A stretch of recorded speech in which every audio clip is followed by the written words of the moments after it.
ایک عام فہم سوال یہ ہے کہ کیا بینکوں میں اسلامک بینکنگ میں پیسوں کا استعمال رکھنا لینا دینا وہ صحیح ہے؟ کچھ لوگ ڈپازٹ کے طور پہ رکھتے ہیں، پہلے شاید یہ زاہد صاحب بھی یہی بات کر رہے تھے. تو اس میں گزارش یہ ہے کہ سر کہ یہاں پہ نا بہت سارا معاملہ خرابی پیدا کرتا ہے کہ کچھ لوگ کہتے ہیں یہ پرانی بوتل نیا کام، کچھ لوگ اور وہ ہوتے ہیں جو اس کام کے وہ تحقیق نہیں رکھتے. آپ لوگوں کا ایک بورڈ ہے جس نے اس میں تحقیق بہت زیادہ کی ہے، آپ نے جامعہ رشیدیہ میں بھی آپ کی ٹیم نے بہت زیادہ اس میں کیا ہے. جو عام فہم آدمی ہے وہ ایک دوسرے کو ایسے الفاظ ادا کر دیتا ہے جس میں یہ شکوک کا اظہار ہو جاتا ہے. اور جیسے کہ زیادہ تر لوگ ہماری تاجر برادری کے مسلمان ہیں یہاں پہ، اور وہ اللہ سے جنگ میں کبھی خوش نہیں ہیں اور وہ کرنے میں کبھی راضی نہیں ہیں. تو جو کام عالم کا ہے، جو کام مفتی کا ہے سر، وہ آپ کے طرف سے اگر آتا ہے تو یہاں پہ تمام تاجروں کو اس کی تسلی ہو جاتی ہے. تو اب گزارش یہ ہے کہ کیا یہ پیسے بینکوں میں رکھنا کیٹیگوریکلی سر کیا وہ درست ہے اسلامک بینکوں میں اور کنونشنل بینکوں میں، اور اس میں، اور اگر کچھ بینکوں میں ابہام ہے تو مہربانی کر کے اگر ان کے کوئی پروسیجرز میں ابہام ہے تو اس کو بھی کیٹیگوریکلی سر کلیئر کریں. جزاک اللہ. جزاکم اللہ. دیکھیے، جیسا میں نے پہلے بھی عرض کیا تھا، الحمدللہ اب ساری دنیا میں اسلامک بینکنگ کا ایک بہت تیز رفتاری کے ساتھ فروغ پا رہی ہے اور اس کی بہت تیزی سے ترقی کر رہی ہے، اور اس کی گروتھ ریٹ جو ہے وہ کنونشنل بینکوں سے زیادہ ہے اسلامی ملکوں میں.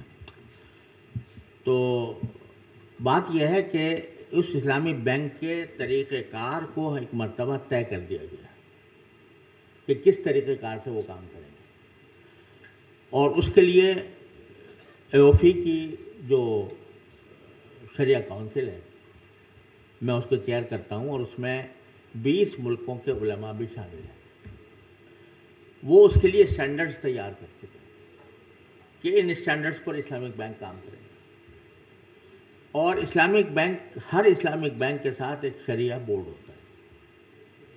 اس شریعہ بورڈ میں علماء ہوتے ہیں، وہ اس کے تمام معاملات کی جانچ پڑتال کرتے ہیں اور دیکھتے ہیں کہ آیا اسی طریقے کے مطابق کام کر رہے ہیں جو طے کیا گیا تھا یا اس سے کچھ انحراف کر رہے ہیں. اگر وہ اس کے مطابق کام کر رہے ہوتے ہیں تو وہ اس کے لیے فتویٰ جاری کر دیتے ہیں کہ ہاں ٹھیک ہے، اس کے تمام کام ٹھیک ہے.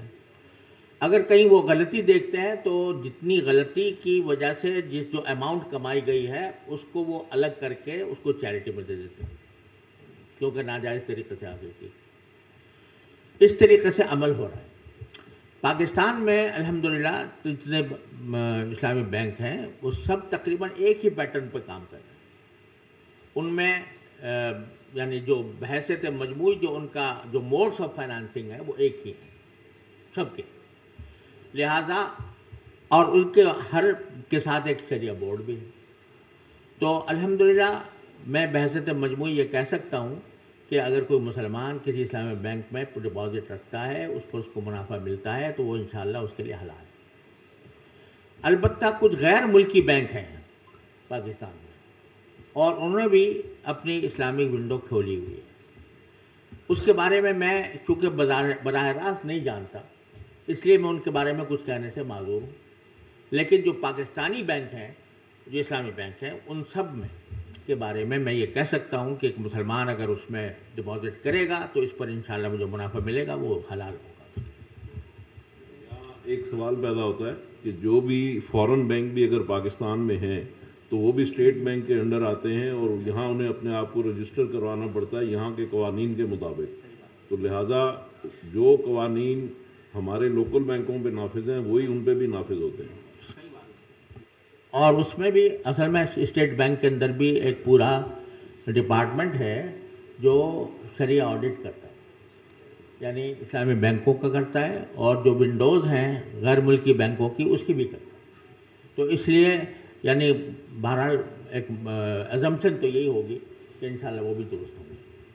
جی.